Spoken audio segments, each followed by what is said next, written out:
What's up, everybody, and welcome back to the Relentless Project. Consistency is a word a lot of people throw around, but very few actually live it. We talk about the grind, but what does the grind actually look like when the cameras are off?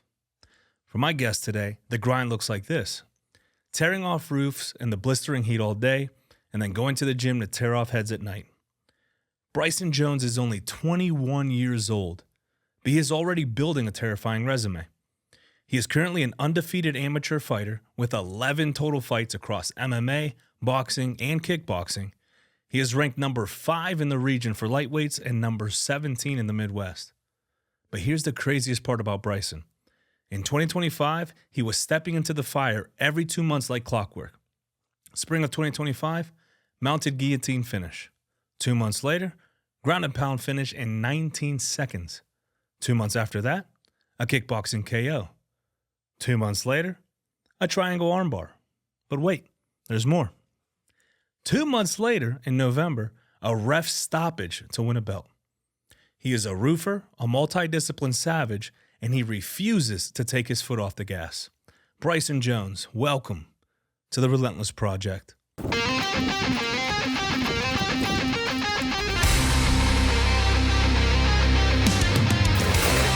are now tuning in to the Relentless Project.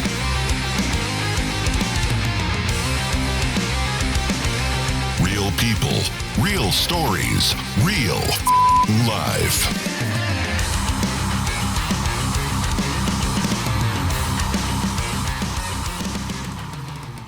Thank you for having me on. Of course. You come a long way.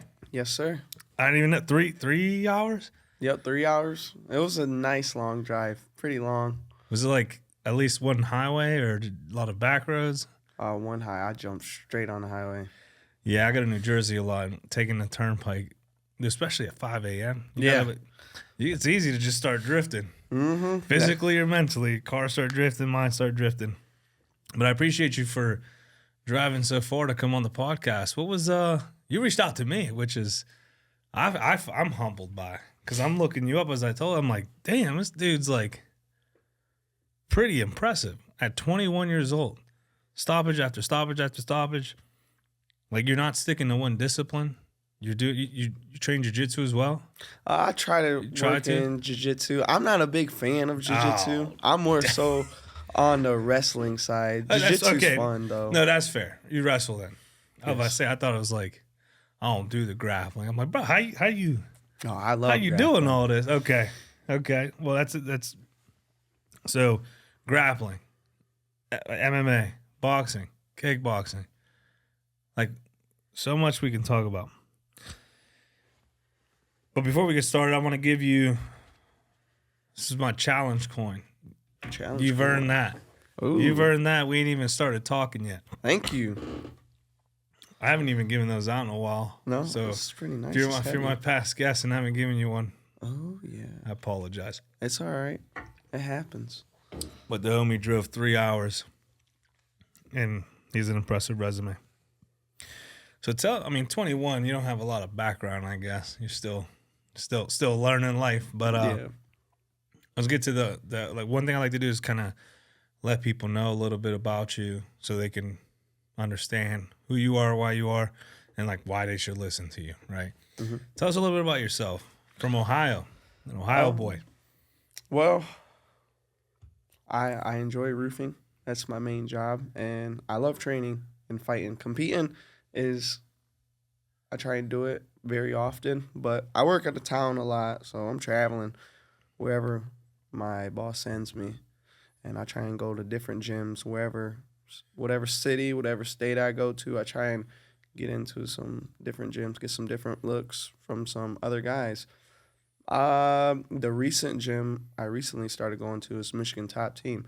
I like the gyms that break me mentally first, because then I'm like, all right, this is how did they break? Better. How did they break you mentally? Like, their skill level, their mental toughness, their cardio. If they can outwork me, outpace me, outstrike me, outwrestle me, all right, this is where I need to be at right now. Drill, train, get better, That way I can remain undefeated. So you're like an MMA nomad. Yeah, You just bounce around, bouncing around. which is interesting because like a lot of people have a home gym and it's comfortable, it's safe. As uncomfortable and wild as this sport is, like you feel this sort of comfort and safety training at your gym with your friends, your training partners, your sparring partners. Like you're constantly doing that first gym feeling everywhere you go. Yeah. My main gym is Demolition Fight Team. My coach is an amazing coach. He allows us to all bounce around. We got multiple respect that. collabs with different gyms. So we try and make a schedule for me because I'm not always there. I'm always everywhere. I'm everywhere. I'm not there. I'm everywhere. Yes. Bro, I'm gonna love this conversation. What got you into roofing, especially at such a young age? That's like it's like an old timer's job. I feel like. You're the youngest one in the company, I'm assuming, or is it a young company? Second. I'm the second youngest. There's one guy who's 20, so he's the youngest. But as of right now, I'm second youngest. Oh, learn a trade. Learn the trade. That's if I could do some roofing. It's backbreaking. It's really backbreaking. I can imagine. That's what it's interesting. It's always the MMA guys who they don't got an office job. Like they wanna go do construction or concrete or roofing. It's like MMA is not grueling enough. You gotta add the manual labor. So what got me into roofing? I was originally an auto body technician, and there was one day I was sitting in the shop and it was snowing. I was looking outside like, man, I want to work outside. And then the following week after that, when I applied, I had a roofing job. You said it was snowing? Yeah, it was snowing. And that made you want to work outside? Yes. It's crazy. It's Man, crazy. You got some shit wrong with you, man. I can respect that. But usually people see the sun and they're like, I want to work outside. He's like, yo, it's snowing. It's horrible. I want to be there. Yes. This summertime it's grueling. It's hot. It's too hot. But mental toughness, you got to get through it. Yeah, I can respect it. So you decide to make the decision to work outside. Yes. 1,000 things you could have did. Mm-hmm. Roofing. How did you land to that? I don't really know. You know someone in there or? Oh, actually, yeah, I had a friend named Devont, and he told me to come out there work with him. I was all right, cool. Come out there, work with him. Now I've been working with him on install. We tear off and install roofs. So You do steel roofs as well? metal, rubber, Everything. everything except for shingle. You don't? So I was about to say, how do you feel about that? Because usually there's this, if you do shingle, you're against steel roofs. If you do steel roofs, you're against shingles. Like, I don't know which one to believe. Shingles ain't bad. I shingled one roof, and it was pretty fun, but it's just the slopes. I hate slopes. But I'm a roofer. I have to deal with it. Only thing I worry about is sliding off the roof, but I haven't slid off the roof yet. Bro, with your grappling, you better not slide off the roof. Yeah, I know. If I slide off, that's tough. Just roll into or land in base. Land in base, Land yeah. in base. But so like, are you? When did you start roofing? How old were you? 21. No, actually, I was 20. 20 when I started roofing. So you just started roofing. Mm-hmm. You sitting here talking about it. You just started. Yeah. That's dope. How you liking it so far? I'm loving it. It's fun, especially traveling around, but it gets tiring. How far do you travel? The furthest we went was like you within the same town. You 30 minutes, hour. Like how far are you? Like farthest was 5 hours. Bro, that's wild. So this 3-hour podcasting gonna be 3-hour drive to the podcasting gonna be nothing. No, not too bad. I'm used to sitting in the car. You don't even gotta climb. You don't even gotta climb the roof. Nope. Look at that.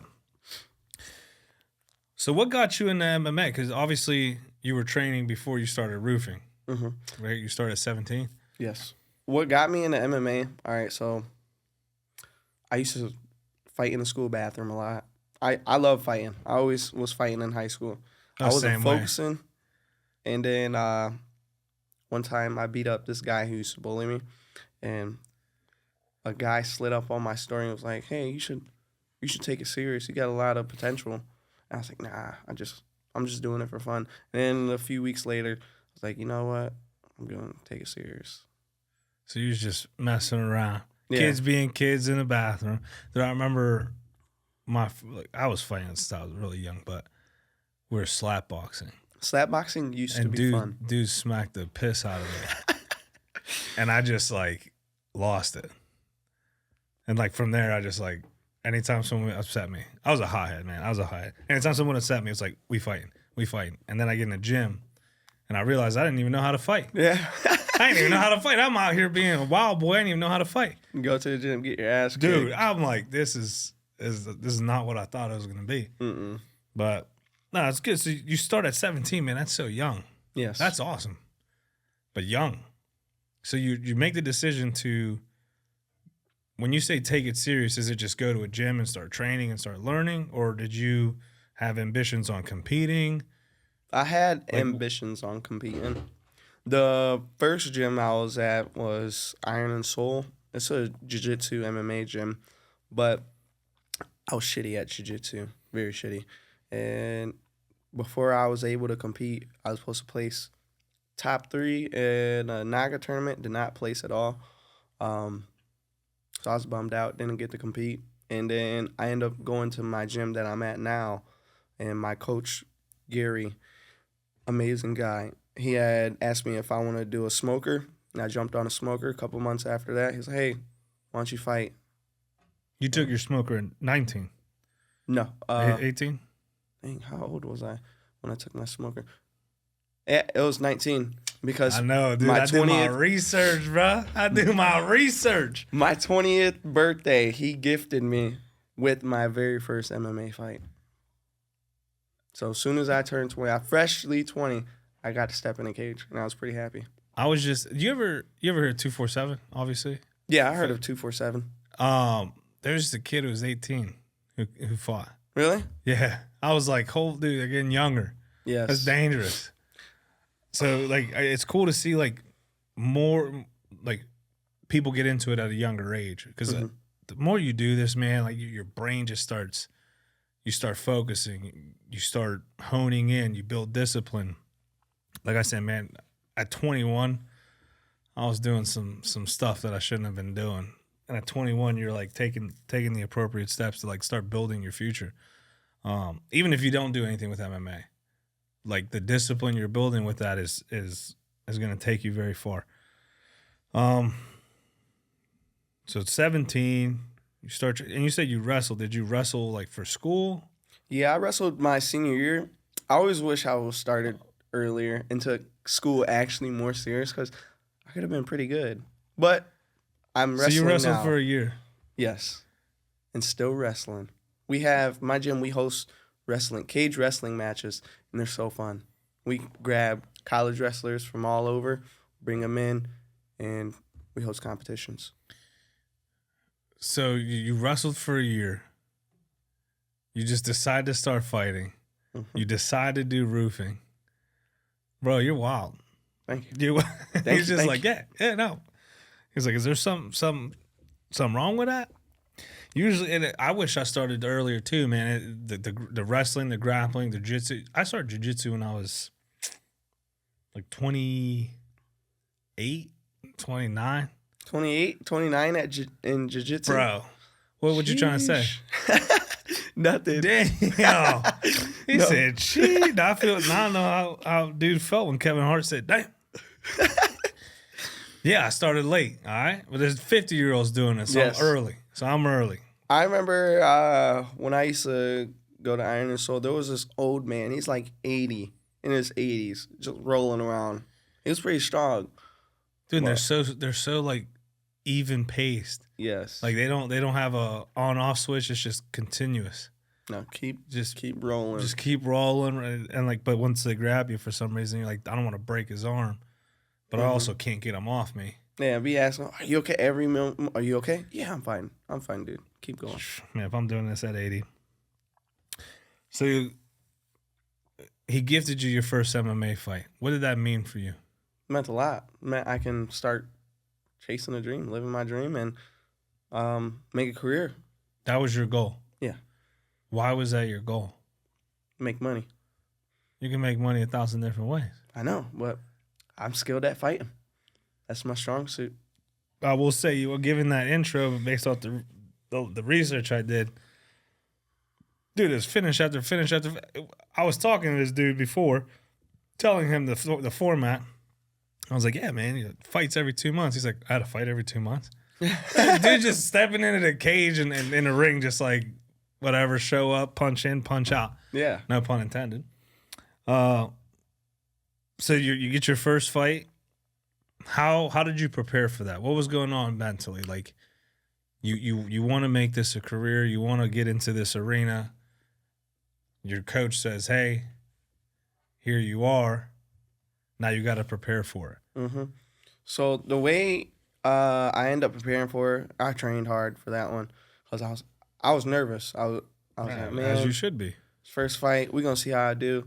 And then a few weeks before I fought, I had another smoker. And we did little gloves, so 7-ounce padded MMA gloves. And this guy named Rex, he's a good teammate, punched me right in the throat. My Adam's apple hit the back of my throat. Throat went dry. But it was good because I was like, okay, now I'm ready. It don't get no harder than this. I can take a punch. I can get hit hard, and I can still stay up. And he said that was good, though. Yeah, it was good. I end up breaking myself, preparing myself the right way, and went out there. And then at first it was just a wrestling match, and I ended up submitting them. So you win. What does that win like tell you? That because you didn't go a full fight, right? Yeah, just two rounds. 2 rounds. Okay, so I mean, it's pretty far, but you haven't finished. You didn't finish that fight, but you get a stoppage, like, which is everyone's dream when you're going into fight, like getting a knockout or a submission. Yes, you get it. So then, how are you feeling, and how does that set you up for the next one? Maybe it's like, all right, first finish. Can I do it again? What's next? Can I get a knockout my next fight instead of a submission? And just see how it all works out. It's kind of odd how it works though. But when I go in, I don't like to research nobody. I don't search nobody up. Whoever I get, okay. All I know is your name. And after a week, I forget your name. I just know train. Go fight, and whatever happens, happens. So what's your approach to training then if you're not getting the information or data that you need or that people feel they need, right? Because obviously it's working out for you. But film is big, studying is big, seeing what someone's strengths are so you can prepare for it. Like, you're not doing any of that. So what is your approach to training? Everything. Do everything. Wrestle, Jiu Jitsu, kickbox, box. Boxing is fun. I don't like it, but it's a need. Wrestling is fun. Don't like it, but it's a need. Kickboxing is fun. I love it, and it's a need. So kickboxing's if you had to pick your favorite, it's kickboxing. Yeah. Why is that? Because I can show off some neat kicks and do a whole bunch of crazy shit. And why not Muay Thai? Muay Thai, I always say Muay Thai is pain. Muay Thai is pain. Yeah, Muay Thai is pain. Muay Thai is pain. Anytime anybody asks me, Muay Thai is pain. That's fair. But you have the body. You have the body for kickboxing too. Like, you're long, so yeah. But I think like kicking people, that's a skill. Yes. Do you feel comfortable kicking people? Because till this day, like, I'll just throw an elbow before I send a kick. Kicking comes with, there's certain spots that I learned. Don't kick the knee. Don't kick the elbow. Avoid knees and elbows. Try and go to the lower calf. Get behind the calf or the thigh. I'm a southpaw, so it's a lot more, I guess, easier for me to kick on the inside than it is on the outside. Yeah, I was trying to learn how to fight southpaw just to be that guy. I just kept getting my ass beat, so I was like, I'm just going to go back to what I know. Southpaw is very weird. 'Cause Yeah. we're constantly like, we're going the same way, and we're throwing the same. We got the same punches, same style. It's just odd, very odd when I go against another southpaw. How do you prepare for that, or do you just he don't? He made it clear. He just shows up and Just goes show to up. work. And then so you win your first fight, sets you up for the second fight. Was your goal to fight every 2 months, or were you just trying to stay busy, stay active? Stay active. And what's your goal now? How many MMA fights do you have? 4 as of right now. You have 4 MMA fights, 4 stoppages. Yes. So what's next for you? What's going on in your mind? Walk us through it. So I want maybe 4 more, and then go pro in January. See if who wants to take me. Hopefully, LFA. Reaches out again and gives me another opportunity, because they wanted me to fight on their show as a pro. When my coach was like, not yet. We're gonna get another year. That way I can get more experience, get the timing down, gain as much experience as Kudos to your coach. Yes. Kudos to you too, because like dangling that pro card. It made me want it, but I know, okay. Like he said, you can beat him. The guy you can beat him. They want you to fight, you're gonna beat him.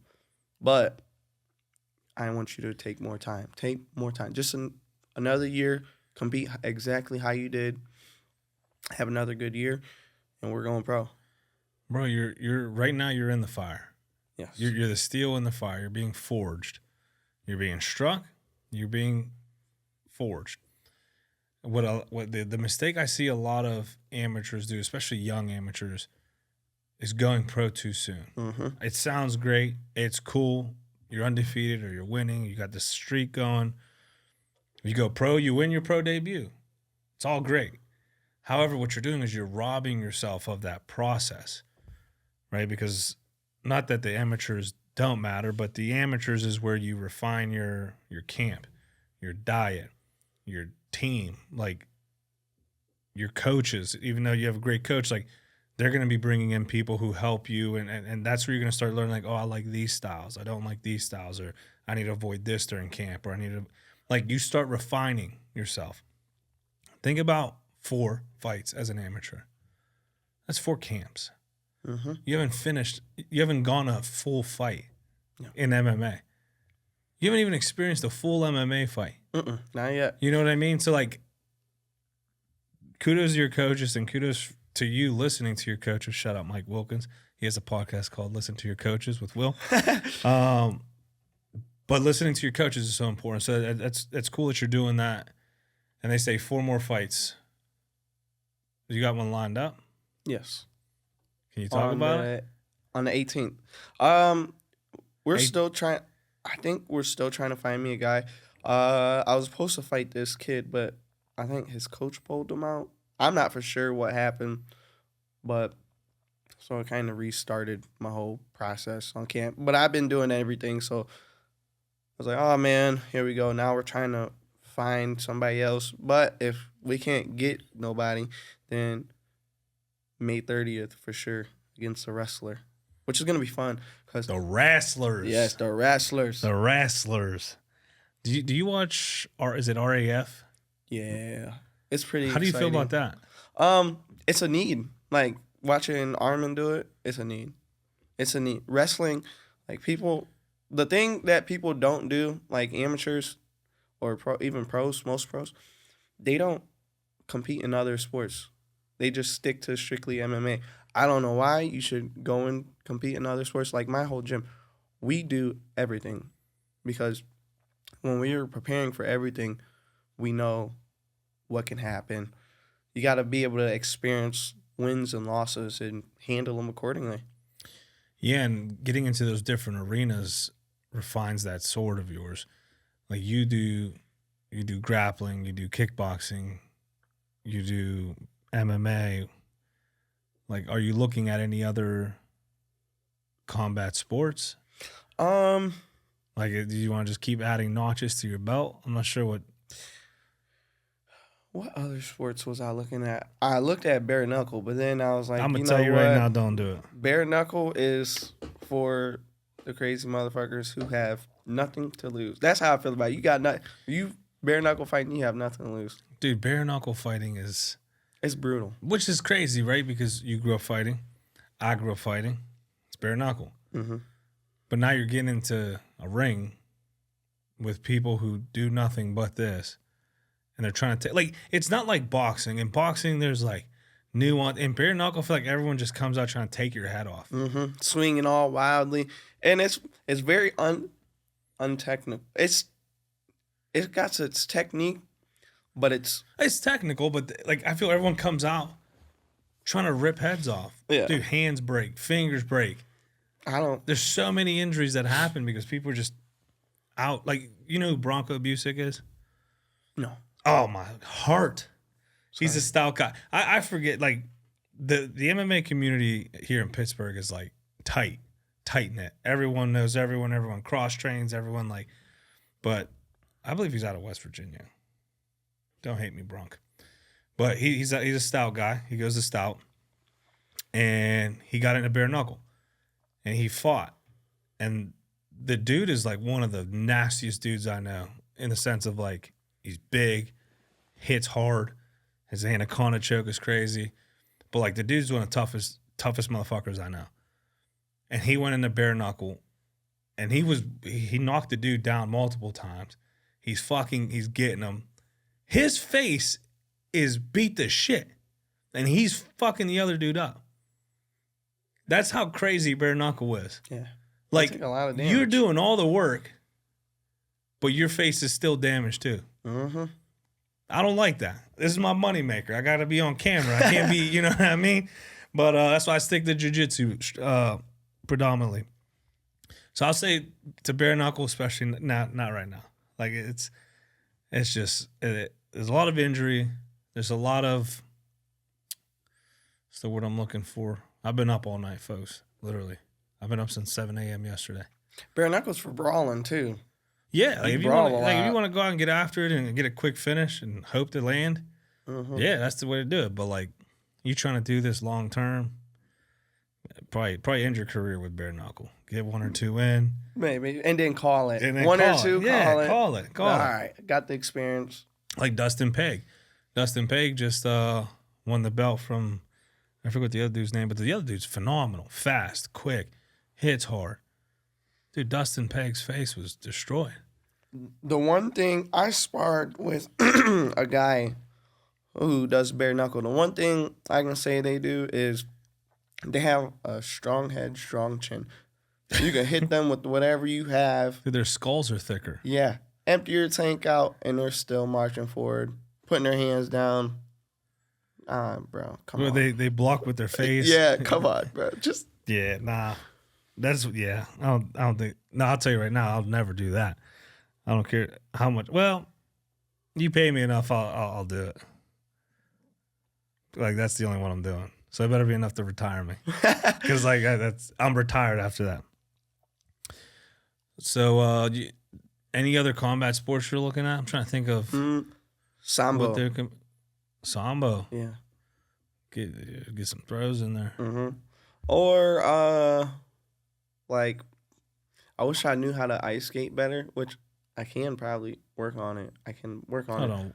But you see hockey fighting, like how they be just scrapping. Oh yeah. It's grab interesting. a jersey and swing. Yeah. Oh, he said hockey fighting. How you gonna compete in that? You about to learn hockey just to fight? Yeah. It'd be fun. It'd be fun just to fight. Dude, I just did a deck hockey tournament. Never played hockey in my life. But like, I like to think I'm semi-athletic. Like, you put me in any sport, I'm probably average. Like, I played football growing up and baseball. Basketball, average. I'm 5'7", so probably a little bit below average. It's like hockey. A lot of nuance to hockey. You're trying to control a small ball in deck hockey with the edge of a blade. Like, it's tough. But on the topic of fighting, it was like a tournament. We all know each other. We're all cool. And like, I'm one of the bigger dudes. So like, the dude's gunning for me. They're like, yo, knock him down. So we're fighting for the ball, and a lady in the crowd yells, "Hit, Ish, hit!" So I'm like, I'm gonna start hitting somebody. So I hit the dude, right? I'm blasting him, and then I go to jump over my teammate who's on the ground trying to get the ball, and as soon as I leave my feet, dude blasts me, bro. He laid me out. I went flying. I'm just on the ground laughing, dude. He's like, I got you. I'm like, you motherfucker. But as soon as my feet left the ground, he hit me so hard I went flying. But no, that'd be cool. It'd be cool to like on ice though. I don't think there's no way. It's gonna be hard, but that's what the clinch is for. Grab them by their shirt or their They plum. be punching through helmets and shit too. Yeah, I don't know how they do that. They don't care. So 4 more fights, and then the goal is to go pro. But like, what is your goal in MMA? Like, what do you want to see from this sport? What would my goal be for MMA? As much experience. I just want Are you just out here like main character energy, living life? pretty much. That's the energy I'm getting. Like, I try to just live life. Literally, just live life to the fullest. Compete, fight, live, work. why not jiu-jitsu more? I don't know. I'm not too much of a fan. We do cage jiu-jitsu, but it's just I'm not a big fan of jiu-jitsu. You need to be a fan. If you're about to be in MMA, I know. I got a little jiu-jitsu. I got a little jiu-jitsu. jiu-jitsu. You got to have a lot of jiu-jitsu. I'm white belt, but I'm a good wrestler. White belt's the hardest belt to get. Yes, it is. It is hardest. Blue belt's harder though. No, blue belt's the hardest belt to get out of. Really? Oh, dude, I've been a blue belt for like 3.5 years. I ain't even got my blue belt. I'll tell you why. As a white belt, you're excited. Well, most people. I won't speak for you because he's like, not a fan of jiu-jitsu really. But as a white belt, you're excited. You're going to the gym. You're doing the work. You're grinding. You're learning. So everything is new. When things are new, things are exciting. Mm-hmm. At blue belt, you like reached a goal. You're like, I got my blue belt. Which, as a white belt, the blue belt is like cool. To every other belt, it's like, all right, now I get to fucking green light him and beat his ass because he can defend himself. We try not to do that with white belts because they're still learning. Mm-hmm. As soon as you get your blue belt, it's like something clicks and people are like, oh, green light, let's just give it to him. So it becomes a lot harder and your growth appears to like hit a plateau because you're constantly hitting walls. Now you keep pushing through, you remain relentless, your learning like grows exponentially. But that's where a lot of people hit the friction. They hit these walls and a lot of people are like, oh, well, now I'm busy. Like, I'm not going to skip work or I'm not going to skip this to go to jiu-jitsu because that excitement's not there because the learning you were doing is not there anymore. So you see a lot of blue belts kind of step off the mats for a while. Happened to me. Tore my knee. I was like, damn, man, jiu-jitsu took my knee. I rehab, get better. And then it's like, oh, I'm worried about my knee. I started making excuses. Mm-hmm. You know, like, and it's easier to make the excuses. And the next thing you know, I'm only going to the gym once a week. Then it's once every other week. Then it's, I'm doing all these other projects. I'll get there when I can. So you see blue belts just like drop out. Yeesh. So that's why it's the hardest belt, in my opinion, to like promote from. Because then once you get purple belt, you're like refined. Now you're starting you're developing your own game.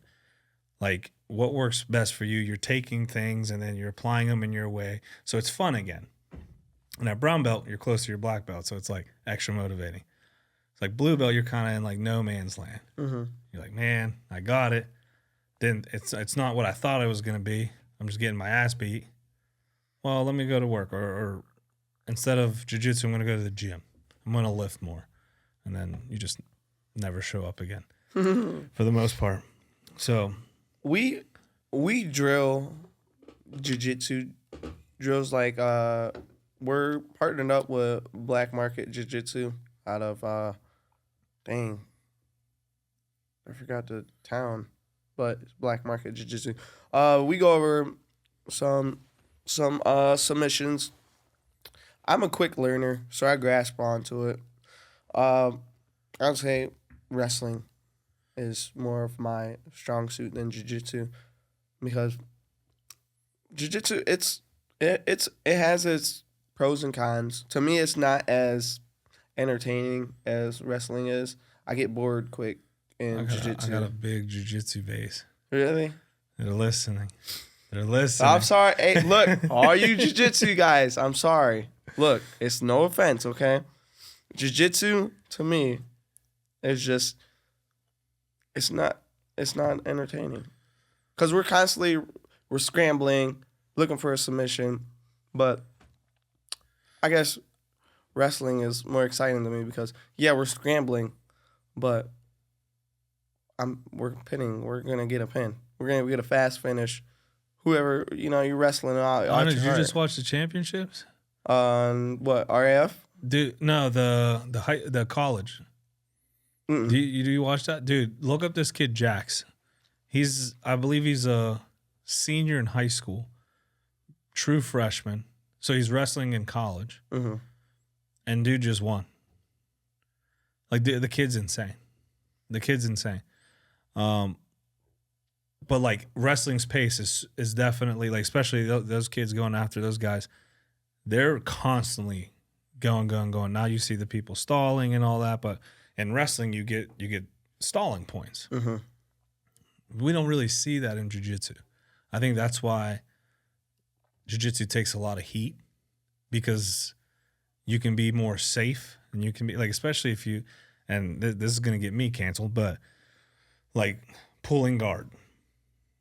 When people pull guard, the fans get upset. It's like, oh, here we go. It's boring. Now I get it, dude. You're in there to win, mm-hmm. right? Like if your guard is your strength, why not go to your guard immediately? But for the entertainment aspect, you're watching it.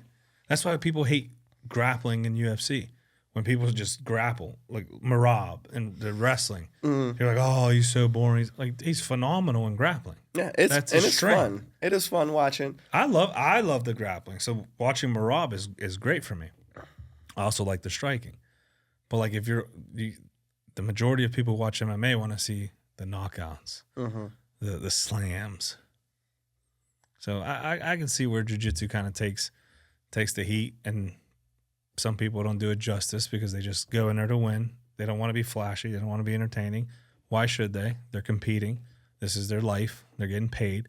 So winning is the objective, not entertaining people in some way. But yeah, I think you should do more jiu-jitsu. That's going to be your goal. More jiu-jitsu. More jiu-jitsu. More jiu-jitsu. Don't stop anything else you're doing. Mm-mm. Just add jiu-jitsu. Yes. What do you do if you're on your back? Shrimp, roll out, try and get a look for a submission. Just stand up. Or yeah, stand up. Stand up. I'm trying.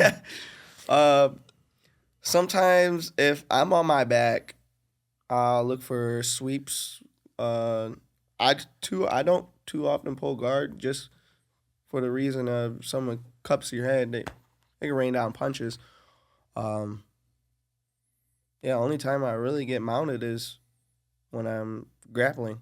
What's the amateur rule set in Ohio? Do you mainly fight out of Ohio? Yeah. I fought in Kentucky one time. Kentucky, you can head kick. Ohio, no head kicks. But there's ground and pound? Yeah, ground and pound. Shin pads? No shin pads? No shin pads. Yeah, when I was fighting, I fought in Ohio because PA had shin pads and all that stuff. Mm-hmm. Now they got the advanced amateur, so like they get rid of that, but you're still amateur. But back in the day, it was Ohio, and I was like, young, naive, and my ego was bigger than I was. So I'm like, oh, well, I don't. This is boring in PA. I'm going to go to Ohio. Mm-hmm.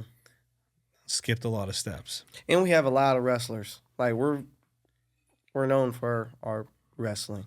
We're gonna. PA's known for wrestling, baby. PA's the wrestling state. You guys got good wrestlers here. Like Penn, they got some real good wrestlers. You ever heard of the Math Factory? No. My dude, you got to come to Pittsburgh more. You're missing out. Like, nothing against where you're from. The Math Factory, Isaac Greeley, bro, they're dogs. They're predominantly wrestlers who learn jiu-jitsu, which is the worst combination you can ever have. Wrestling and jiu-jitsu. Dude, like a wrestler's mindset who knows jiu-jitsu. I love a wrestler when they come and they're new, mm-hmm. right? Because they like to be wide open and they hate being on their yeah. So like necks are open, arm bars are open. As soon as they learn the principles of jiu-jitsu, forget about it because it's a scramble every time. Mm-hmm. There ain't no off rounds with a wrestler. No. But the Mat Factory, them dudes are dogs. Like they wrestle, they grab. Like Stout, we cross train a lot because Stout has their strengths, Mat Factory has their strengths, and like both gyms are very open with like, hey, like go learn. So it's the jiu-jitsu community here, the MMA community is phenomenal, tight knit, and then 247 fighting championships. You got Are they out of here too? yeah, you got to get a fight here.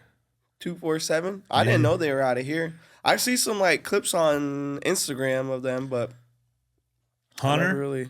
Get this dude on a card right now, immediately. As soon as this episode drops, I want you to text me, and we're gonna get this dude on a fight. 4 finishes. Ooh, what weight do you fight at? 45, 35. I think I got someone for you. He's 7-0 7-0? as an amateur. What's his name? Kyle O'Hare. Kyle O'Hare. Oh, I see him on Instagram sometimes. I reached out to him one time because I wanted to train with him. He's a phenomenal kid. Yeah, he seems pretty cool, and I see he does a lot of work with Wing C, and I love Wing C. I like watching his videos. Man, Wing C, man, that dude, watching his fights is hard. Yeah, especially his recent fight. It made me sad. Definitely made me sad seeing like The thing him is, get it's been finished like that. it's been called out. He dips his head towards a kick every time. Yes. And Like you need to do something about that. Dude, he's a phenomenal fighter. I used to watch Wing C on was it Street Beefs or Backyard Brawl? he did. I know he was on Street Beefs. Yeah, I watched him on Street Beefs. He's like, it's very crazy. entertaining. He's very entertaining. Like the dude just goes in there, not caring. Has his wings, and the way he fights, he's always like, All move. Yeah, he's dude, very creative with it. dude, that would bother me if I was fighting, dude. Like constantly moving. Mm-hmm. It's messing with your. You know what the OODA loop is? No. So it's our decision-making model, right? We observe, we orient, we decide, and then we act. OODA, OODA loop. OODA. So yeah, so in fighting, it's essentially what you're doing is you're like when you're feigning, you know, your jabs, like you're disrupting someone's OODA loop. If they want to throw a punch at you, they have to observe you, they have to orient to you, basically set up their punch. They have to decide to punch you, and then they have to do the action of punching you. Right? All of this is based on information they give you. So when someone's constantly changing, it's constantly messing with your OODA loop. Wing C does that phenomenally. He constantly keeps you on your toes because you don't know, is he going to punch? Is he going to kick? Is he just bobbing and weaving? Is he going to shoot? Like you don't know because he's so, it appears sporadic, but it's a strategy. If like think of it, if someone just stood there like this, and then they punch you, It's square. you're gonna be able to perceive that punch coming. Yeah. Because anytime he moves, a punch is coming. But when someone's constantly, you're like, fuck. Like the whole time you're like, fuck. So Yeah. OODA loop. Yeah, he does that phenomenally. So Kyle O'Hare, I think he, I don't know what he fights at, but I think he's a 135 or below. He's very, and I like watching. Like I first seen him on TikTok, I think, and I believe one of his teammates fought on AFP when I got my first TKO in 19 seconds. He's Ohio too, ain't he? I think so. Yeah. But I wanted to get some work in with him because, one, we're both really good, and I felt like we should just collab. You know, I was trying to collab, and at that time, I was trying to collab with the most amateurs I could around my weight class to get different looks. That way, for the guys, whoever I fight, whoever my coach puts me against, or whoever reaches out to my coach, like I can prepare different guys, different sites. So that's why I just bounce around gym to gym, see where I can go. He was on the podcast. He was? Kyle? Yeah. I'm going to connect y'all. I'm going to reach out to him. Yes, because I would love to train with him. Like, I reached out to him. I don't know if he didn't see it or not. His following has become so huge. He was having issues with his Instagram. Like I think they shut his Instagram off at one point, Oh damn. or he got hacked. One of the two. Same with Wing C though. I reached out to Wing C because I love Wing C, and just to get some work in with him, that'd be fun. So I don't have a connection to Wing C other than Kyle, but I could probably get you connected with Kyle. He's big on obviously social media. Mhm. So if you offer to do some content with him, I'm not too much of a. I've tried to. It's a create niche, man. content. Yeah, it's tough. Yeah. Well, fighting is tough, let alone now trying to create a social media presence. Like it's a lot. But he does it well. He does both very well. I think if you can lean into your social media, that's going to connect you to those fighters who are doing it like that. Because not that he's like this, but we're in an age where today it's like you can be a phenomenal fighter, but if no one sees you, it doesn't matter almost. Yeah. Which is weird because if you're a great fighter, you're a great fighter. But you got to be able to connect and network and do all that. And social media has become the best way to do it now. Yes. But I'm going to connect you. I'm going to reach out to him and be like, yo, got a guy I think you'd be, be good training, good look for you. I mean, he's 7-0. You're 4-0. 4 finishes. Like, it'd be great for you two to connect. You work outside as a roofer, which is grueling and physically demanding. How do you handle the physical, the demand from roofing and the demand from fighting, and how do you balance that? It's tough. You gotta it's hard to set a schedule because we work. So most nights, sun up, sun down. Most times we're on the road, and but lucky me, most of the roofers on there, they're fans of fighting, and they like to scramble around, scrap with me and stuff. So we be on the roof playing around after we finish the job first. So work comes first. On the roof, though. Yes, on the roof, slipping, sliding, doing mat returns. You know what I mean? Some pretty cool stuff. That's wild. Let's keep it on the ground. No. Let's keep it on the ground. That's going to be the next type of MMA. It's going to be like Roof fighting. Yeah, that'd be funny. There's That'd car be some fun fighting. stuff. There is car fighting. I be seeing videos of people getting choked out with seatbelts. Yeah, holy so shit. I do some car fighting, like just because of the work I do, and it's fun. Mm-hmm. But then I saw like there's actual like a tournament that they do. There's a local guy, or I don't know if he's local or not, but he just competed in one of our tournaments, and he has a Durango that he does Jiu Jitsu out of. So like he'll get people in the Durango and they'll fuck each other up in the Durango. Sheesh. So like, You ever seen the phone booth where they fight in a phone that's like booth? Russia. Yeah, just sit there, throw hands. You in a phone booth. seen the one where they're hanging off of something? No. They're literally hanging on a bar. They say go, and they just start kicking each other and trying to like wrap their legs up to get the first person down loses. Jeez. Yeah, it's like how high up are they? There's like a mat below them, but they're probably like 20 feet up. Oh yeah, that's dangerous. It's a little fall. That's dangerous. Especially you're just getting donkey kicked the whole time. Yeah. Does the misery of roofing make the misery of a fight camp easier? No, it does not. It makes it harder because you gotta think about it. We're constantly lifting shit, tearing shit off, throwing it off to 8 to 10 hours, maybe 12, and then getting off, going to camp, practically rolling around with a guy, striking, mixing all up. It's grueling. It's definitely hard. By the end of the week, you're like, man, give me a nice cold beer and a slice of pizza, and I'll be good. Slice of pizza, Mm-hmm. best food you can have. But what I'm saying, like, so if you're fighting, Mm-hmm. you're tired. You know, it's the end of the second round. You didn't finish a dude. You're used to finishing people. But like, your day job is literally moving shit around in 90-degree weather. It's hard. It's tough. It's hot.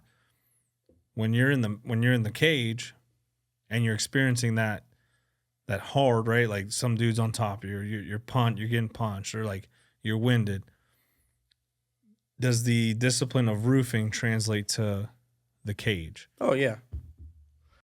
I just want to take a second to shout out a few companies who believed in me. These were one of our first official sponsors, so huge shout out. Today's episode is proudly sponsored by Carbo Jewelers, established in 1997 on the values of honesty and integrity. Whether you're searching for the perfect piece, need expert repair services, visit Carbo Jewelers in Newark's Ironbound District, where your jewelry is always in safe hands. This episode is also brought to you by Continental Jewelers, proudly serving Hudson County, New Jersey since 1964.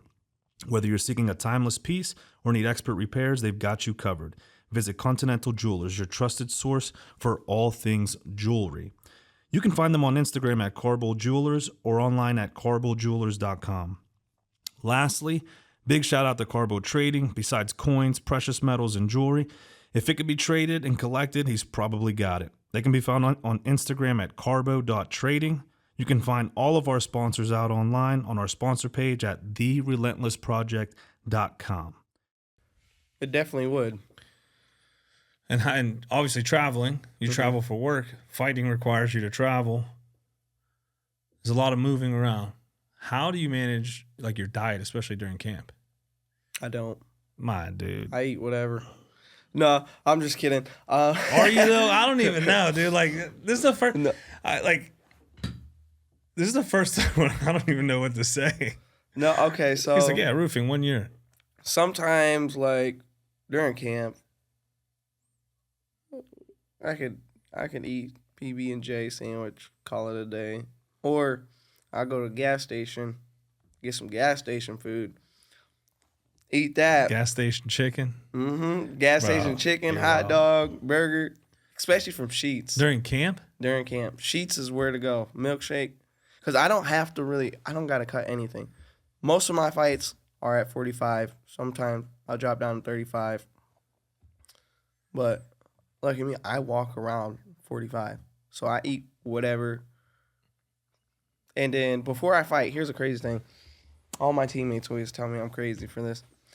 Before I fight, I'll go eat something very fatty and go out there, fight. Like boxing, when I box, what was the last thing I had? I had a Chipotle bowl, root beer, and a brownie. Before your fight. Yes, before. That's when I got my second boxing title. And I went out there and dominated. And it was just like, bro. At the end, I was tired, though. I felt my stomach like, all right. Yeah, almost like your diet translates to how you feel, huh? Mm-hmm. And then MMA, same thing. Eat me something fatty, go out there, finish. But to be fair, like when I go in a fight, I'm there to do one thing. Get home. I want to go in and go home. I don't want to be in there 3 rounds. I don't want to stay in there longer than I have to. But there's always the possibility. Yes, there is always a possibility. That's why you take precautions and you train hard. Like I just had a wrestling match. 3 rounds, 3 minutes. Amateur. Ohio, amateur MMA. That was fun. But you're only going to be 21 for so long. Mm-hmm. Like the diet's going to catch up to you. I know, it is. Sometimes I feel like it already is because I'm pushing like 150. All right, it's time to slow back on the way I eat now because I don't need to gain no more weight. Then that makes it harder to cut. Like I normally, when I go down to 35, which I've fought at 35 2 times, I believe.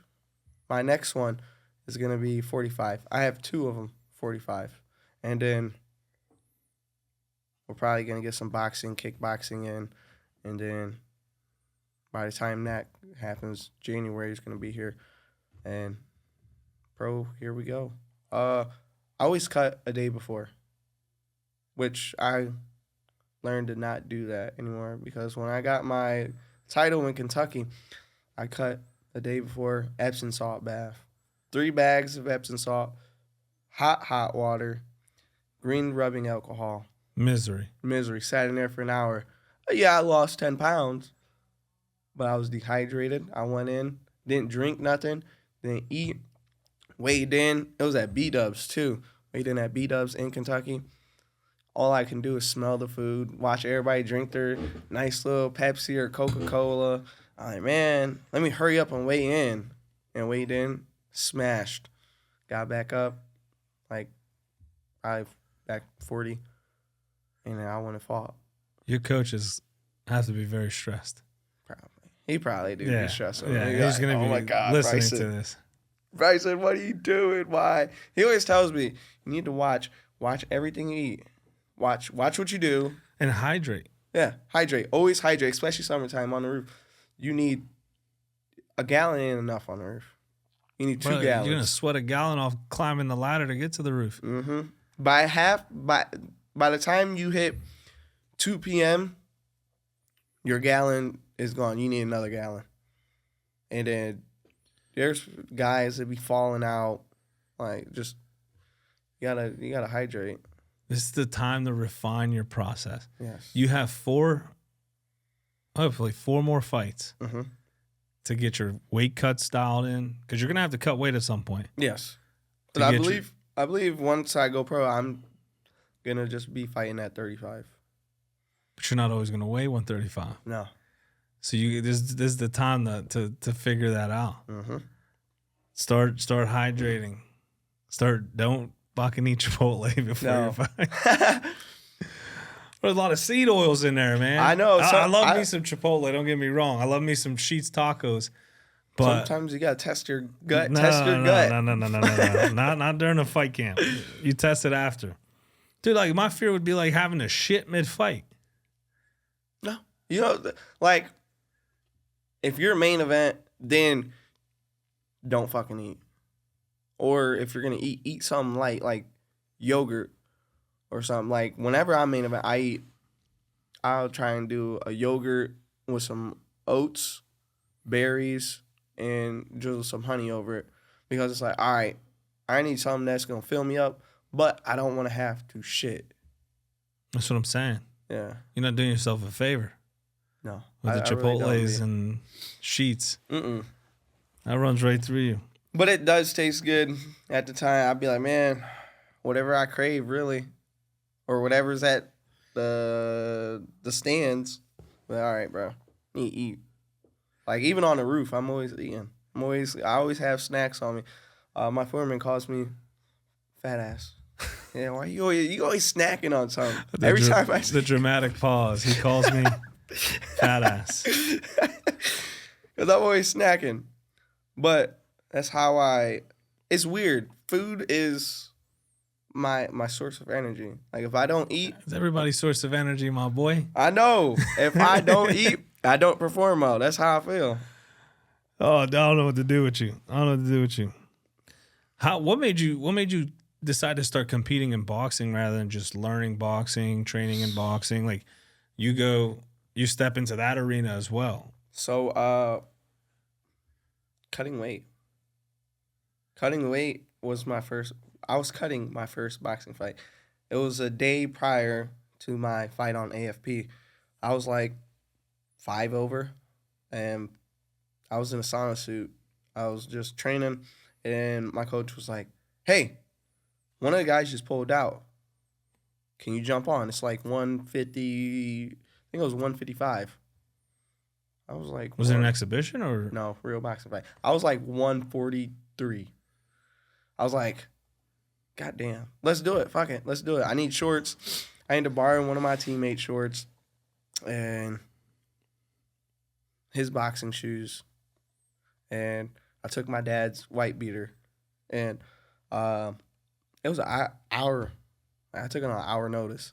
Went out there. Why? Because I had to cut weight.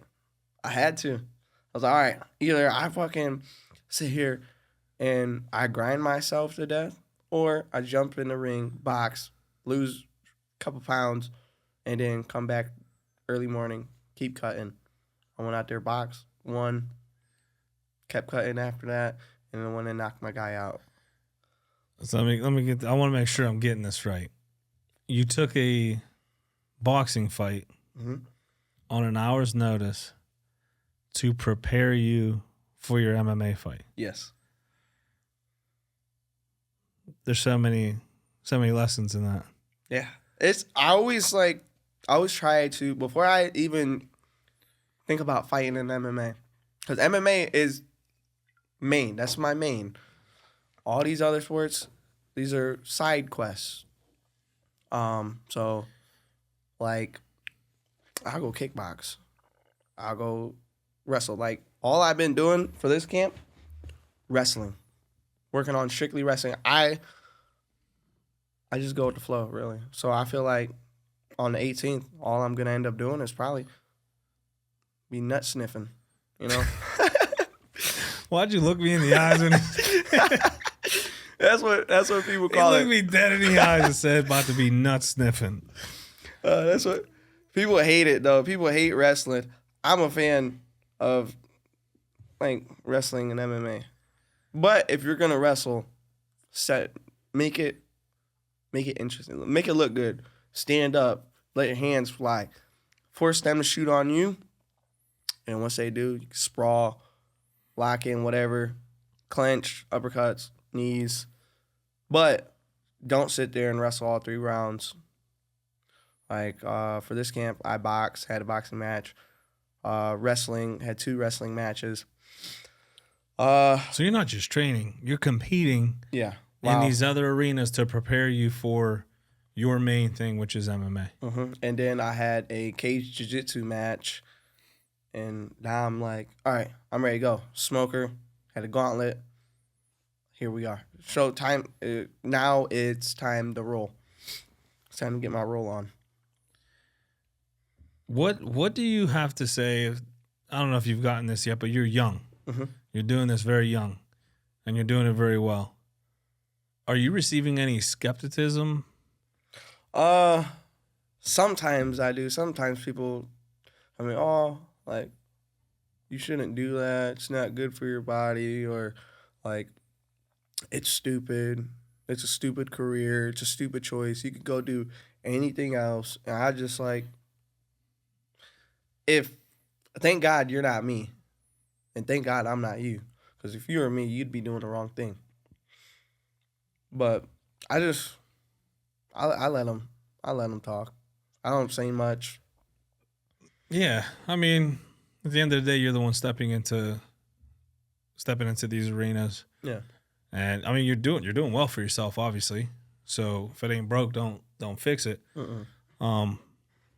But like at a young age, you know, and not with fighting, but like, you know, we have ambitions at young ages, and then we hear the external talk that can either motivate you to keep going or derail you. Mm-hmm. So especially in this industry, there's going to be a lot of people try to derail you, especially if you're doing good. So I was just interested in how you manage that and how you approach that being so young. And I hate to say so young because your mind is in the right place. And it takes people, I mean, it took me till 26, 27 to begin to develop the mindset that you have at this age. So kudos to you. I looked at your 2025 record. It's insane. You fought roughly every 2 months. Mounted guillotine, punches from mount 19 seconds, kickboxing KO, triangle armbar, and a TKO for a belt. How did you avoid injuries throughout fighting so frequently? I didn't. I'm injured as we speak right now. But like I didn't, but I'm still going. Yeah, it comes like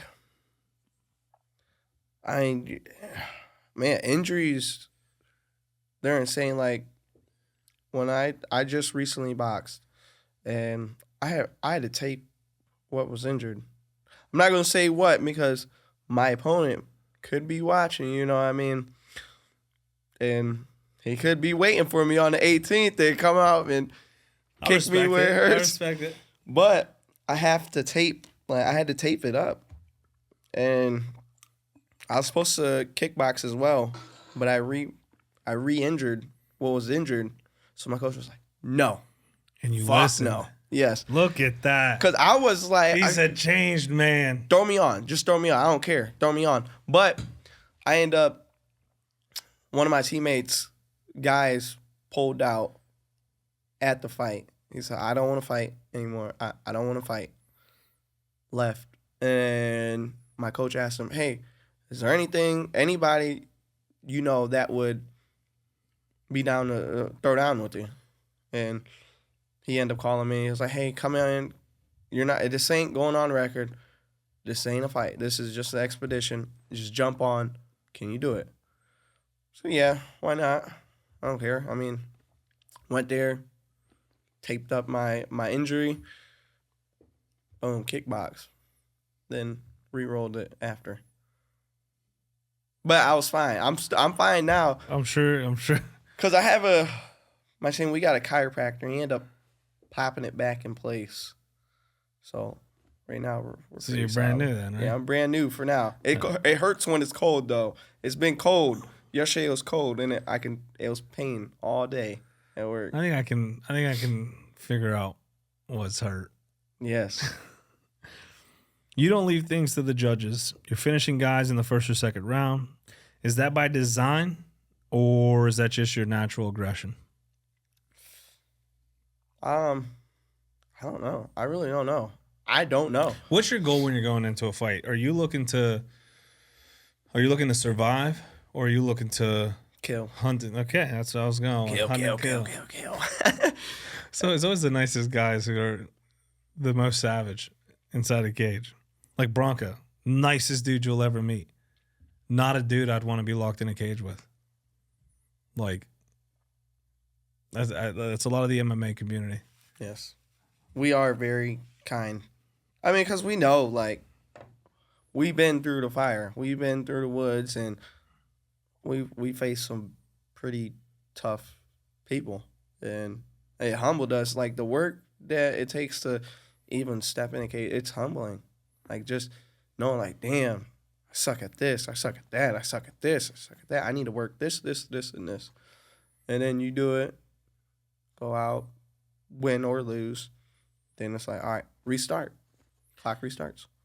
That's got to be exciting, though, especially when you approach things. Because I'm the same way. Like, when I'm not good at something, I want to get good at it. Mm-hmm. So it's exciting to me.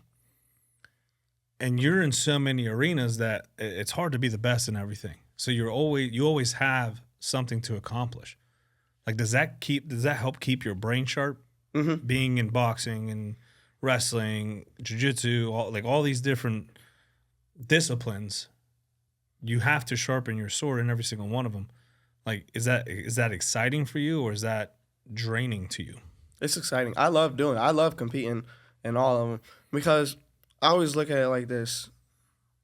I need it. This is what I need. In order for when I do go pro, I need this. This is what I need. Like, I have 4 fights lined up. Every guy is different. We got wrestlers, strikers, submission artists, more wrestlers. We have to prepare, because here in Ohio, we got a lot of wrestlers. I got to be ready to wrestle whenever I need to. Like, especially for my guy on May 30th. He's a very strong wrestler. He's a very aggressive wrestler.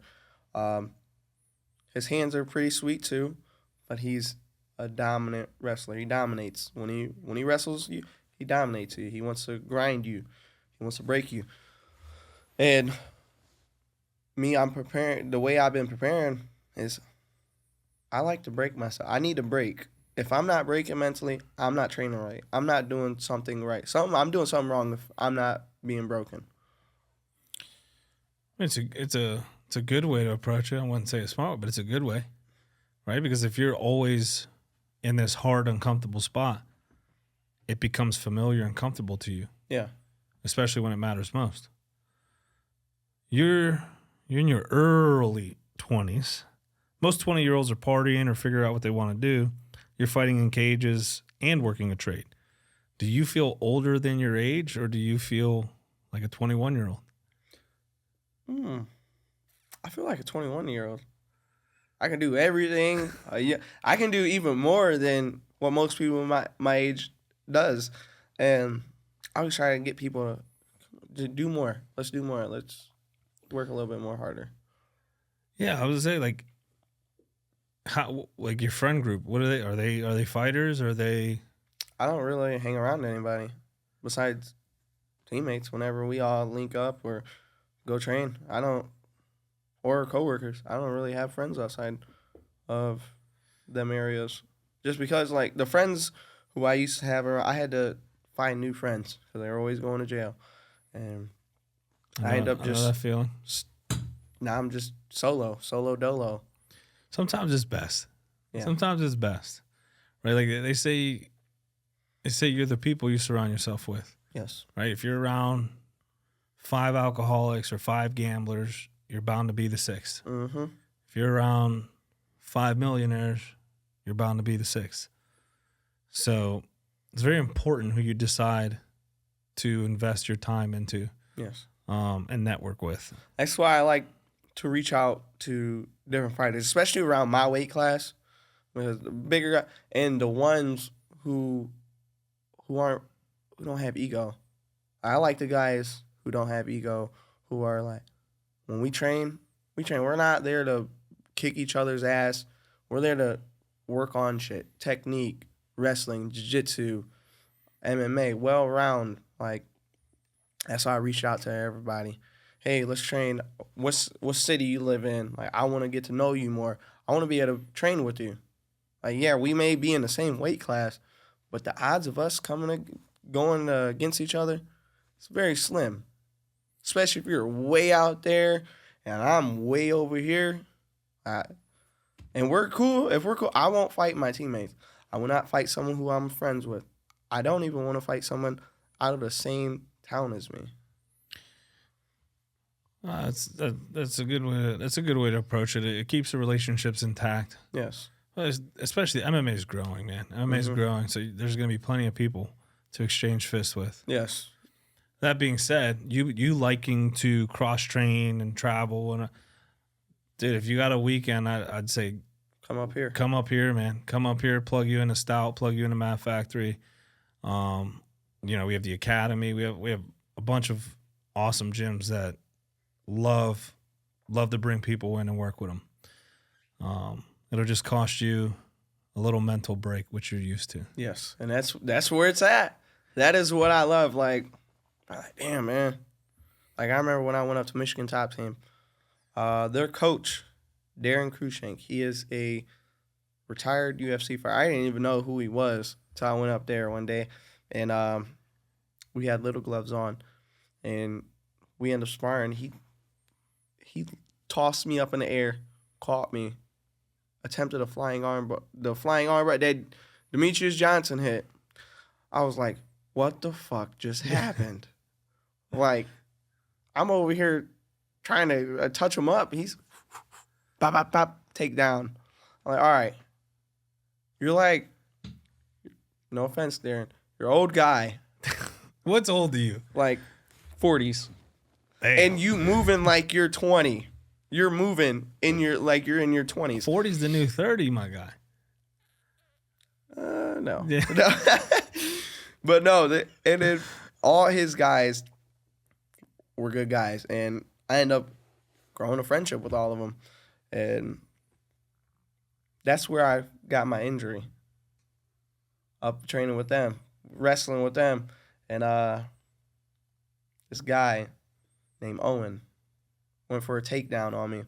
And I was heavy-hipped. And I can't remember what he did. He ended up torquing that way. Fell on my ankle. Oh, man, I just said. But it's good now. And it, like, popped. It was numb for a second. I was like, fuck. I was rolling around. Like, oh, my gosh, taking my shin pad off. Making sure I'm, like, getting up. Is it broke? Is it broke? Yeah, I was like, please. I have a fight April 18th. Please, let me just, God, please. Just praying to Jesus. Lord, please. That's the man to pray to. Yes. Just let it be a minor injury. Let me be able to train still. Let me be able to compete. Because I was supposed to kickbox too. I was able to still box. My coach had ordered the belt and all. He was like, the boxing was before the kickboxing. He was like, worst comes to worst. You fight, you win. Or fight, you lose. Who cares? Who gives a fuck? But if anything happens to the ankle, you are not kickboxing. ended up going to box, won my belt, went back up to top team, and re-rolled it.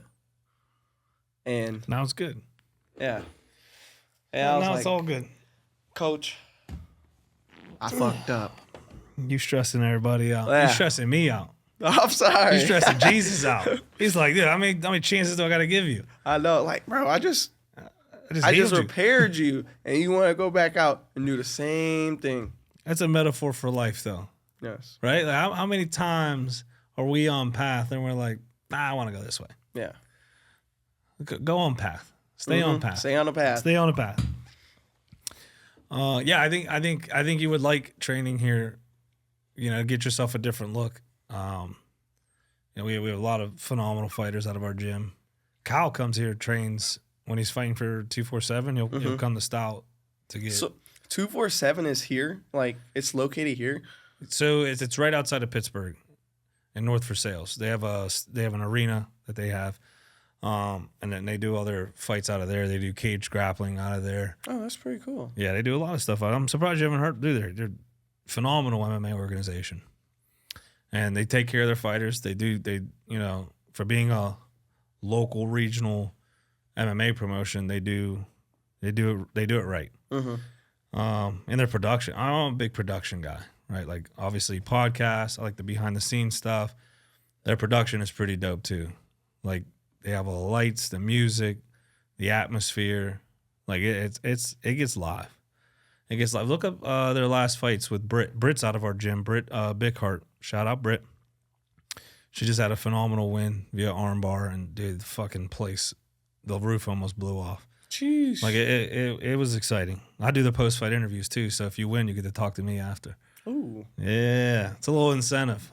Well, that's if I ever do get on at 247, right? 247. Yeah, that's if I ever fight on there. We'll see. Talk to your coach. Yeah. Talk to your coach. We'll make it happen. You already got 4 fights lined up, you said? Mm-hmm. Maybe you go pro in a 247 cage. Maybe. That's about to be my goal. It depends on who. If LFA reaches back out, or even Cage War. I love Cage Warriors. Like, I would love to fight on Cage Warriors as a pro. It depends on. I want the big brands like LFA or even mainly Cage Warriors, because I see all these fighters coming out of Cage Warriors and their belt is just it's a beautiful belt. Same with LFAs, but Cage Warrior. Have you seen 247 stuff? Yeah, theirs looks like the UFC belt, kinda. They do it right. Yeah, they do it right. They do it looks right. nice. You said big. Try 247. Try 247. You won't be disappointed. What do you do for fun outside of work and fight? Play Arc Raiders. What is that? Oh, you don't know what Arc Raiders is? I'm not a big gamer. Like, I'm waiting for Grand Theft Auto 6 to come out for like 10 years. So Arc Raiders it's a shooter extraction game. It's pretty fun. What the fuck does that mean? Meaning where you go find your loot and you better return back to Speranza with it. If you die, you lose everything you worked hard to get. That would annoy me because I'd die. It is annoying. I'd die. You got robots that are after you, little AI drones, and they're adapting better. But you're a gamer. Yeah, I love playing games. It's always the gamers. Kyle's a gamer. Or I'll watch One Piece. You know what One Piece is? Oh God. I'm old, bro. All right. I'm old, remember? Yes, that's true. All right. It's an anime. It's a real. You're into anime too? You gotta check it out. Jeez. You gotta check it out. One Piece. I can't get into anime. If you watch One Piece, you might get the into last it. anime I watched was Dragon Ball Z. Dragon Ball Z, that's old. I haven't seen Dragon Ball Z in years. I bring you into my house. You disrespect my family. I get it, man. I'm getting up there. I like to think I'm still in my 20s, but this is crazy because I'm 33. I'm 32. 33. I think I'm 32. What? Yeah, Hold on. Which one? I was born in 90. I'm 32. 32. Turning 33. Okay. When you get old, dude, all this doesn't matter. It all blends in. But you don't think you're old until someone like you starts The new talking, and you're guys. like, damn, I'm old. I'm old. Like, damn, I may be old. I can't believe you don't know what One Piece is. Do you play games? No. The last games I played was Call of Duty, Madden, and I was like 5-10 years ago. So you haven't even played the new Call of Duty yet? So I the one with the train, there's like a train. I played that one, and every time I went into the train, I got killed, so I just like turned it off. And it was like a 6-year-old 6-year-old on the mic laughing, dude. Can you say how much that upsets me? Yeah. So I turned it off before I said some things that I can't take back to a 6-year-old. Yeah. I get what you're saying. I used to play UFC. So I've That never game played those. Makes me mad. I hate that game. The people on there are just, I'll just be like, bro, touch grass, bro. Touch grass. You're too good at this game, bro. You're too good. Go outside, get some sun. What's the word? Dude, Kyle was teaching me all kinds of meta. Meta. I just play on the PlayStation 5. No, meta as in like, he was the way he used it, he was like, the meta for this. It's like basically it's like the best way to do something, or like The best way. He was using terminology where I'm like, damn, I'm out of touch. Yeah, I don't. Do you stream? No, Okay, you're not there yet. no, You I'm will. not there yet. You will be. I want to. I want to get into it, but I don't know how to do any of that. Like Okay, so you got some sort of an old soul. yeah. I don't even like Instagram, Facebook. Like I normally repost what people post. Like if I find it funny, sometimes I'll post stuff. Like my recent post was against pedophiles because it's a big thing going on in my city right now. Oh. And I end up calling out my mayor, chief of police. Who else? Our judge, our jury. Because they just smack on the wrist, let them go. I will say this: it's not on. A lot of times, it's not on the cops. No, it's not. But they need. Everybody just needs to do more. We gotta. The only way we can do it. I agree with you. I agree with you. It's a touchy subject because, like, I don't know if you noticed, I'm a cop. Mm-hmm. So, you're a cop? Yeah. You're going to jail. You're going to jail. But, like, you know how many times we deal with something, and then, like, for example, when we arrest someone, we have to drive into the city. Mm-hmm. I'm out of the city. I have to drive 30 minutes. Jeez. By the time I get back, start my report and get a call, I'm getting a call on that same person. Really? On the same person? Dude, it could be like that sometimes. You take them to jail and they're released. It's frustrating. It's frustrating. That has to be. Especially it's if you frustrating. Just turn them in and then... Or like, for example, like domestics. Guy beats up a girl or is doing whatever. We arrest him. 3-4 hours later, we're getting a call in that same house for the same thing. And it's like, I just took this dude to jail. Mm-hmm. So obviously he's not scared of he's not scared of it because he's doing it again. Yeah. So what is there to do? Take him back, and then he's released again. And then we get told, oh, make sure she files for a PFA. So in PA, it's a protection from abuse. Mm-hmm. It's a piece of paper that says, don't talk to her, don't go near her. Or him. It could be either or. Like, this dude just went to jail and don't give a fuck. You think he's going to care about a piece of paper? No. He's going to violate it. Like, people... On paper, it sounds good. Like, oh, yeah, keeps them safe. In reality, if they're not scared of jail and they're not scared of the cops, are they going to be scared of this piece of paper? No. Which is sad. It's a sad It's sad all around. case. But, yeah. PDFs. That's what we'll call it. Yeah, PDFs. That's what they say online. But yeah, it's rampant everywhere. I watch it's Chris Hansen. Chris Hansen? Dude. Aw. I love when he makes them squirm. Dude, I don't know why I watch it. I like because it bothers me. Does it like make you? It makes me mad anytime I see it. It makes me very frustrated and upset. And the fact that he can keep his composure Mm-hmm. when I just want to punch them in the face. But he's like, what did you mean by and they will say the most vile shit that they said. Mm-hmm. And they're like, oh, and like, it's crazy to see they all have the same excuse. Oh, I didn't know, or this, or I don't speak good English. My boy, he was speaking perfectly good English in those messages. Dude, the way he I love it. I love what he does. And then there's a bunch of other PDF catchers. Mm-hmm. Do you know DAP, Dads Against Predators? Yeah. They're like right out of my town. Are they? Yes. Yeah, I watch him a lot. Yes, he's very, like, right now, like, what's happening, he just caught a predator in our Denny's, and our whole town went out there. And now they end up, like, arresting a dude, but they arrested him with nothing. They just took him in, booked him, let him go after he paid his bond. But they didn't. See, it's the court system, man. Yes, it's the court system. The court system. That's why we have to vote out them and vote someone in new. Yeah, there's, and like I don't understand, because like they're obviously a harm to society. Mm-hmm. So how can we release them back into society? You know what I mean? Like, yeah. That's above my pay grade, but it's frustrating to see those videos, or like when and I kind of understand sometimes when the cops come and they're like, hey, like we can't do anything right now because we have to do like our investigation to make sure this goes through, right? I can't just go off of like with anything, like anonymous 911 calls. We get those a lot. We can't just act on it, right? Because we'd be violating people.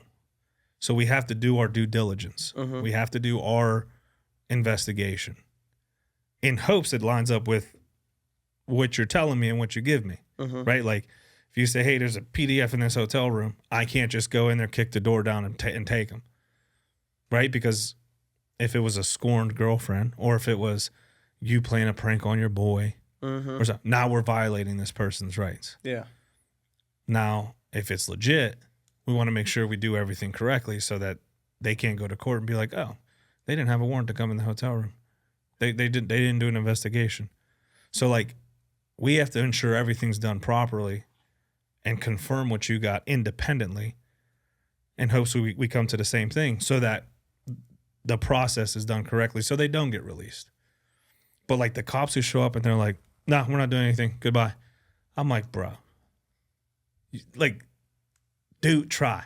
Do something.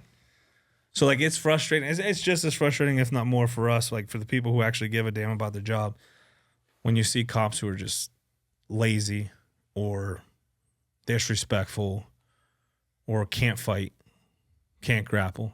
That's another thing that pisses me off. Can't grapple. Like cops who can't Check his grappling. Bro, it's like first thing to do is pull their gun or taser out. I'd like, as bad as this sounds, I'm like, I just want them to be smacked. Like smack them. Smack a couple times. Yeah, like, oh, you're going to take your taser off, smack it, take it from them. Like, hopefully no one gets hurt, but like, that will teach that person, that cop, train. Like, take this shit seriously. Someone's calling you because they can't figure it out. And then you're going to show up and be just as clueless. Yeah. So, like, as a cop, is it not mandatory that you guys take some form of martial art? In PA? Yeah. No. No? They just made it mandatory to do control tactics. We'll call it defensive tactics. Do you know how many hours you have to have a year? How many? 4. 4? God, that's little That's hour. a training day. That's a Jiu Jitsu class or 2. Jeez. Dude, it's a step in the right direction because there was nothing a few years ago. But like 4 hours. And then you know what? So the way they do it here, it's like, hey, this is mandatory. Control tactics, 4 hours. The first lesson we're going to give you that you have to teach everyone, because I'm one of the instructors. You know what the lesson is that's mandatory? What do you think? We just made control tactics mandatory. We want to keep officers safe. We want to keep individuals safe. Probably like risk control or something like that. It's a type of risk control. Handcuffing. Handcuff. God. Well, I mean, Like it is what I'm like, really? Like we finally got this platform and everyone has to do it, and it's handcuffing. But I will say this is how bad it is. First day at the academy, I'm teaching, it's kind of like refresher, like to cops who are active cops, handcuffing, because it's mandatory. 80% of the cops couldn't put a handcuff on someone who was letting them do it. They're like fumbling with their handcuffs and stuff. And I'm like, I was complaining about handcuffing, but I can see why it's an issue. The majority of departments that get sued are from handcuff injuries. Jeez. And I'm like, you can't handcuff correctly. And you're supposed to go out there and control someone who's trying to fight you. I've been put in handcuffs one time, and that was because I made a stupid decision to drink and drive. And my taillight light was out. And I got pulled over. And I also had like a little bag of weed on me.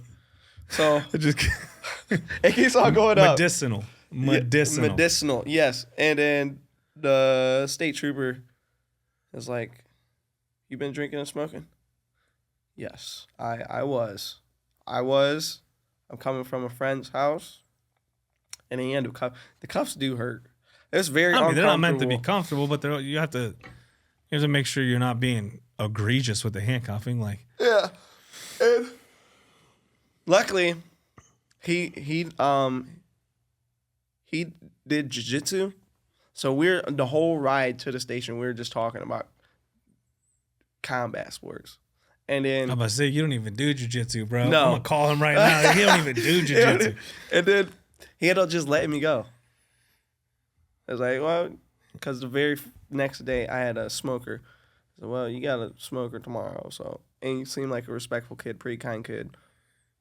You're good. And you learned your lesson. Yes, I learned my lesson. I no longer drink and drive, nor do I smoke anymore. Good. I just like, that's done. I don't ever want to do that again. That's another thing that I don't understand. The amount of grapplers who smoke. Bro, I'm in a room around smoke and I can't breathe. And now you're going out there blowing 3, 4, 5 rounds. Mm-hmm. Like there's something going on. There's something in the smoke. I don't know. Some people like it helps me focus. I have a teammate. It blows my mind. Who would down a case of beer and roll, go and roll, or fight, or wrestle. I'd throw up. I'm like, bro, how do you? I just want to do it? I just want to chill. Yeah. Watch TV. That's wild. People are built different. Yeah, and I'm old, so my body don't respond the same way. I'm so old.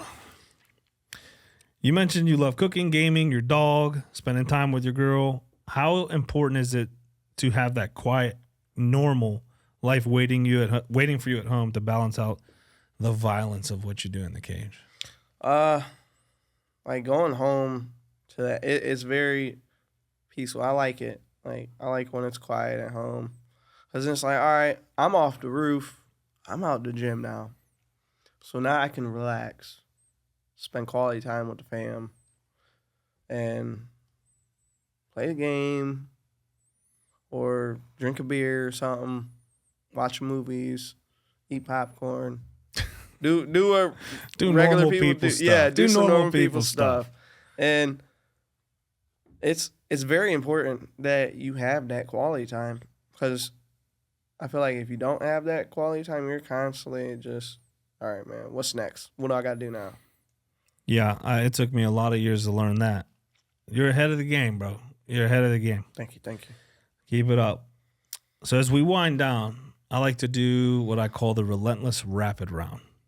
Quick questions with quick answers. Okay. No thinking. No thinking. Oh, no thinking. You're used to finishing in under 2 minutes. Let's keep that same energy, all right? All right.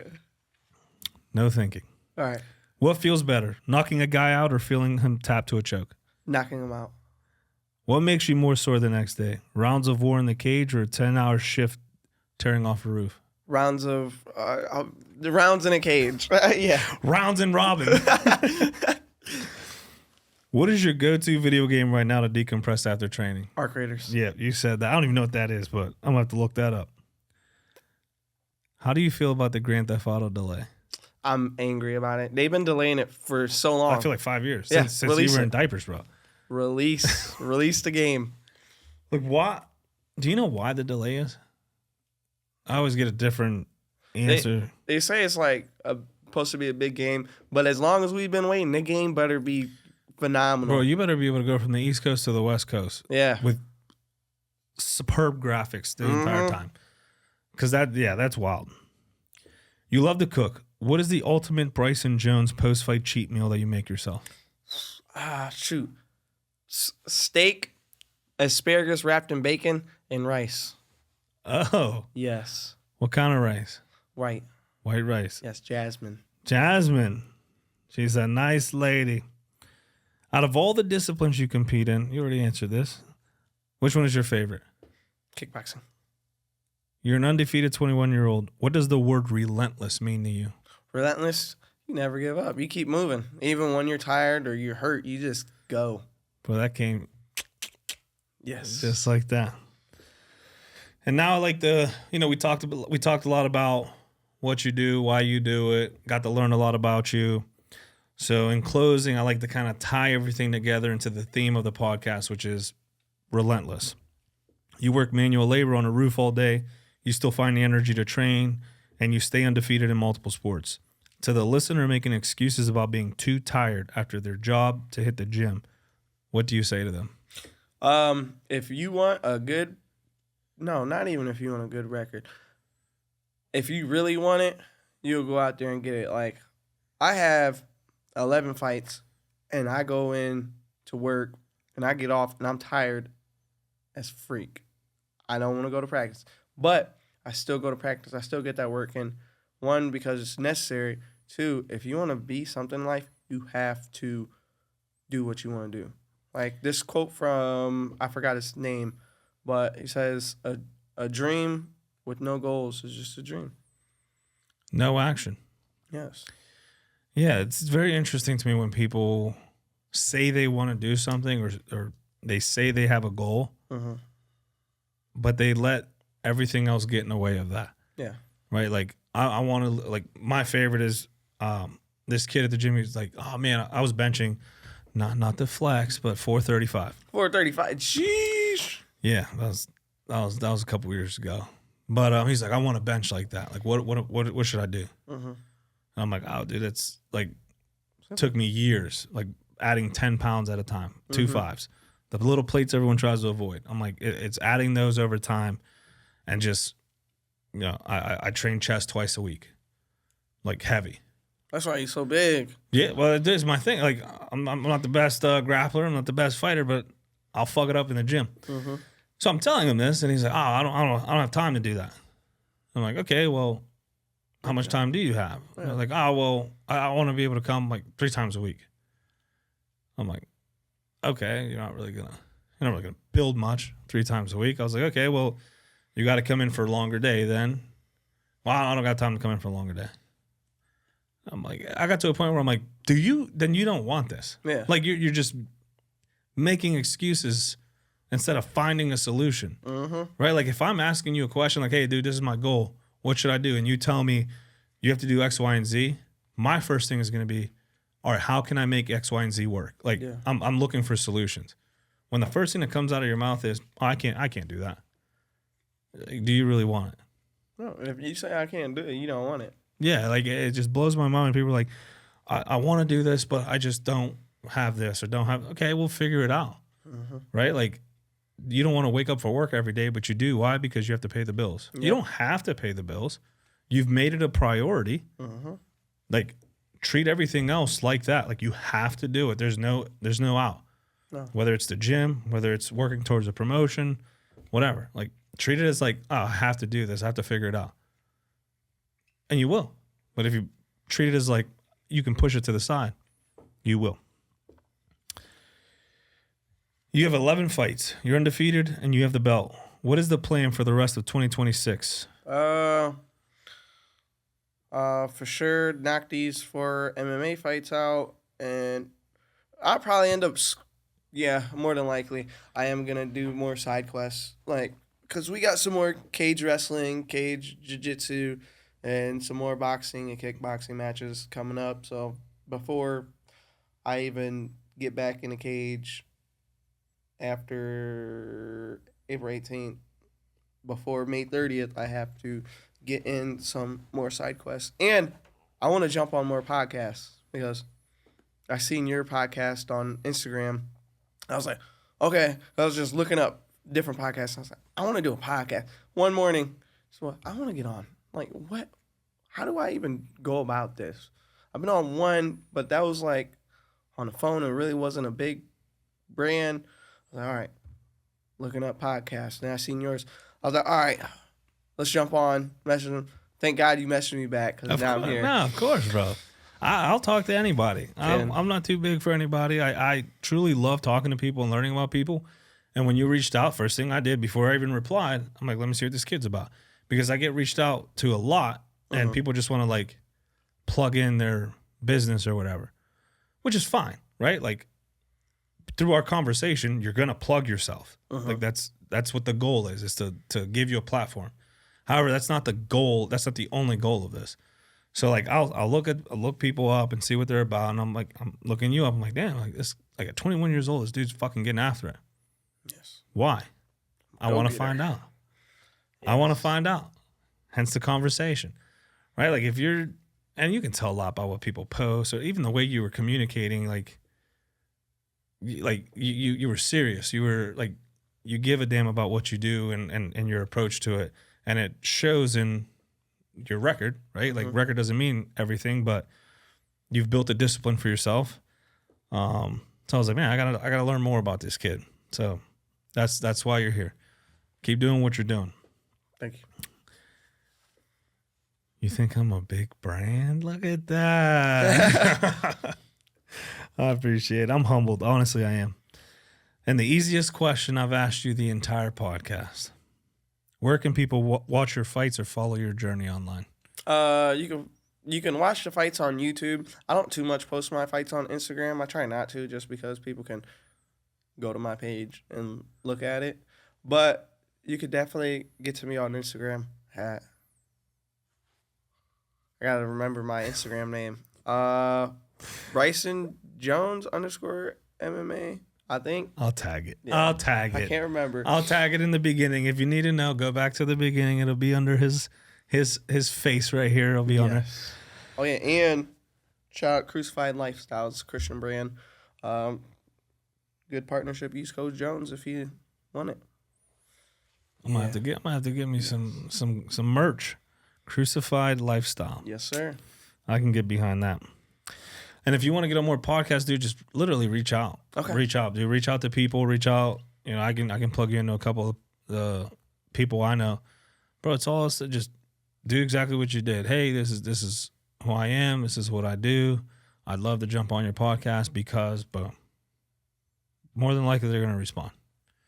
You can never have too many guests to share their story. So I appreciate you for jumping on, man.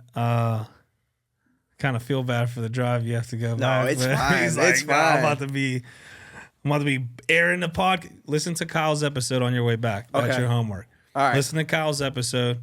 I'm gonna reach out to him. I'm gonna plug you guys in. And if you ever want to come and train down here, let me know. Okay. Because I can get you just about any gym. All these gyms are cool. Like you don't need me to do it, but if you want, I can make it happen. You're welcome at Stout. I'll speak for the Stout crew. You're welcome at Stout. Thank you. This is the one with Bryson Jones, and we are out. Yes, sir. Later. We just got to hear from Bryson Jones. Before we get out of here, I have a new challenge for you this week. Look at what Bryson did last year. Every 2 months, he stepped into a different arena. MMA, kickboxing, grappling. He didn't just stick to what he was comfortable with. He constantly tested himself in new environments and different rule sets. So your challenge this week is the New Arena Challenge. I want you to do one physical or mental activity this week that you have zero experience in. If you only lift weights, go take a yoga class. If you only run, go to a boxing gym. If you hate public speaking, volunteer to run the meeting at work. Step into a rule set where you aren't the expert. Get uncomfortable, get humbled, and figure it out. If Bryson's story inspired you in any way, do me a favor and share this episode with one friend who you believe would be inspired by this conversation. Follow the Relentless Project on Instagram, X, and YouTube at Relentless PRJCT. Like, share, subscribe, drop a comment, show some love so we can keep bringing you awesome guests with relentless stories. And remember, we don't settle, we don't quit, and we don't wait for permission. Love you all. I'm Ish. This is the Relentless Project, and I will see you on the next one. Later.